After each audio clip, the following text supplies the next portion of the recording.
All right, so I'm really, really happy to have a couple of gentlemen with me today to talk about something very, very special. We all miss Gord Downie's voice so much, and luckily, we're going to get some recordings very, very soon from him right before he left us. And thanks to you two gentlemen for making this happen and putting this together. Tell me a bit about this. Well, Jason, I can tell you that Gord and I wrote these 10 songs in late April, early May of 2017.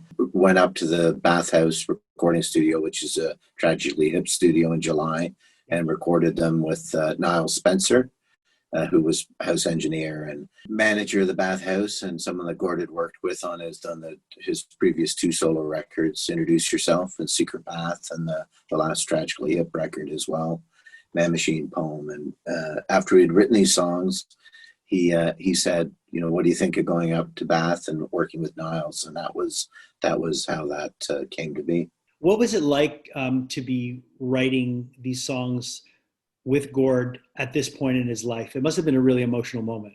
There were so many emotional, Gord and I go back a long time. Yeah. We met in 1990. I worked on most of his solo records and toured with him a lot. The last 2 years of his life were so incredible, from his diagnosis to his all the treatments and operations he went through, and to the Tragically Hip tour, which was an unbelievable event. That really is kind of unprecedented in so many ways. And then on the heels of that, the Secret Path shows, which I was part of that experience as well in that band. So those were all very emotional things, but the real compass through all that was the fact that there was a task at hand. There was the work, there was the shows, there was something that provided some purpose to it all. And in a lot of ways, Gord loved to work. He loved to be busy. He loved collaborating. I think that this was an opportunity for him to do what he loved to do. And so I see it as a real gift. I mean, the intention wasn't necessarily to make a record. It was a way to spend time with Gord, and it just evolved into what you're hearing today. Both of these records have mirrored songs, but with an acoustic and an electric version. Is that it? Am I correct? Right. Yeah. So you really will get to see you get to hear 2 different versions of these songs, which is pretty unique. One of the sort of in-house secrets with Niall Spencer, who produced the record, is he's kind of a mad scientist behind the sound desk, and he really has this kind of uncanny ability to mix and add elements on the fly. So we were seeing the songs take shape fairly quickly in the moment, drum loops and added parts as we went along. Just in the back of my mind, I would never meddle or anything, but I always thought, wow, this is such an intimate moment, a fairly not precious recording, but you can hear the intimacy and the rawness in just the Josh and Gord parts. I always thought, wow, it would be really nice to somehow preserve that.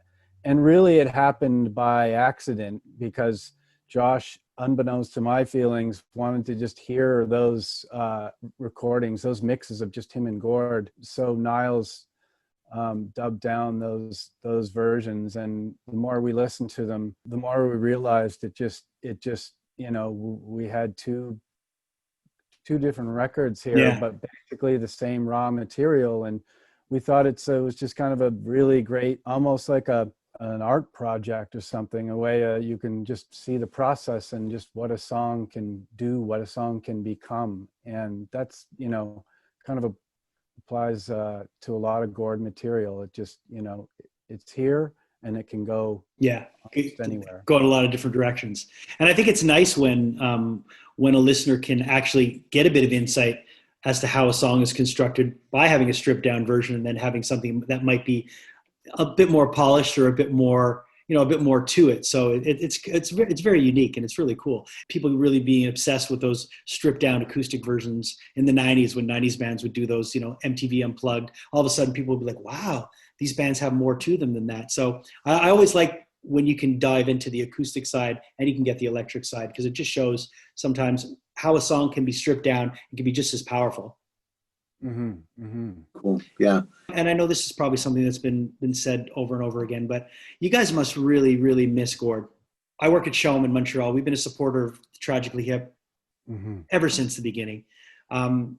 We've carried the flag forever for that band. So just when we're front selling or back selling a Tragically Hip song, it's usually what's on most of the jocks' lips is how much do we miss them. So for people like you guys who are obviously so intimately connected, it's got to be tough. I guess so, but maybe perhaps in different ways, Right. you know. And I miss them every minute of every day, you know. But you know, that there is a lot of solace in just hearing things like that, Jason, where you know, there's a lot of people. Almost every conversation we start out here promoting this record starts with, "Boy, I really miss that voice, or really miss that." You know, it's we have it forever, and you know, sometimes it drums up tough feelings, or it moves you in ways, but it's a way to feel closer to Gord. And you know, sure, we I guess that was kind of Gord's magic, is he had a way of making everybody feel close to him. And you know, I'm just so grateful for his music. And it's close. You know, it was a testament to that when we saw that last Tragically Hip tour, how everyone, it was, you know, the fact that last show was broadcast on CBC and there were people in Montreal that were watching that in the streets. It just showed how powerful that, you know, that voice, that person, that band. So yeah, it is something that we have to take comfort in. And I know for being, you know, a lifelong Hip fan, I take comfort in that we do have that music. So having something like this, coming out is I think is a real gift for fans. Absolutely. Yeah. I think that's the way we see it as well. Like, and it's a great way to honor Gord. It's a great way to honor his legacy and his friendships. And I often like to say, you know, Gord captured the imagination, and he was in the hearts of so many people. And it's a gift for us to share this, to experience it, to make it, and now to share it, and along with Gord's family and his kids who are involved in putting it all together. That just makes a record that's very special, even more meaningful. Yeah, that's what I wanted to touch on also, is the fact that there's so many family members involved in this. Can you guys tell us a bit more about that? My brother Mike and I, you know, are often have to represent or be the face of the family and Gord's estate. And I've said many times, you know, Gord wrote a song called "The Family Band," and he always dreamt of having a family band. Nice. And while we were recording this, we dubbed the record, the whole project, "The Family Band." And so as we went along, you know, Gord's son Lou drums on the record. Yeah. It's great. And yeah, you know, he's just God. He's just a pleasure to be around, whether he's doing anything for the record or not. That boy just lights up every room he enters. You know, I think it might have even been Josh's idea, but that we bring in Gord's daughters to do the album artwork. It's a very artistic family. Yeah. And then we found the dedication for Gord's youngest son, which is, so the album is dedicated to Gord's youngest son. That's amazing. And I think that, you know, just the fact that you guys are putting it together, but then when the family gets involved on that process too, you know, when it comes to playing on it and then part of the packaging and all that, it just really makes for a really authentic experience, I think. There's more stuff, right? There's more recordings? Yeah, well, there's, you know, a huge archive across the board. I think it would be really interesting to have some live recordings come out one day, because I remember seeing Gord live early 90s, and I had never seen a frontman like that. And some of the stuff that happened live after seeing, you know, having seen the Hip many times, some of the stuff that would happen I can't think of a better word, but dangerous. You know, and I know that there must be a lot of live recordings that were captured over the years. It would be great to see some of that stuff come out. I've been talking about this with Josh a lot now over the last few days, and I, you know, in many ways, I kind of see that the Tragically Hip and Gord as like the Grateful Dead. You know, it's not. Right. People want to hear it. If you're a fan, you want to hear the demos. You want to hear everything. Everything. And I hope someday that's the case. There's a huge library of stuff to go through. It's a daunting task, but I think everybody'd love to see this stuff to come to the light of day.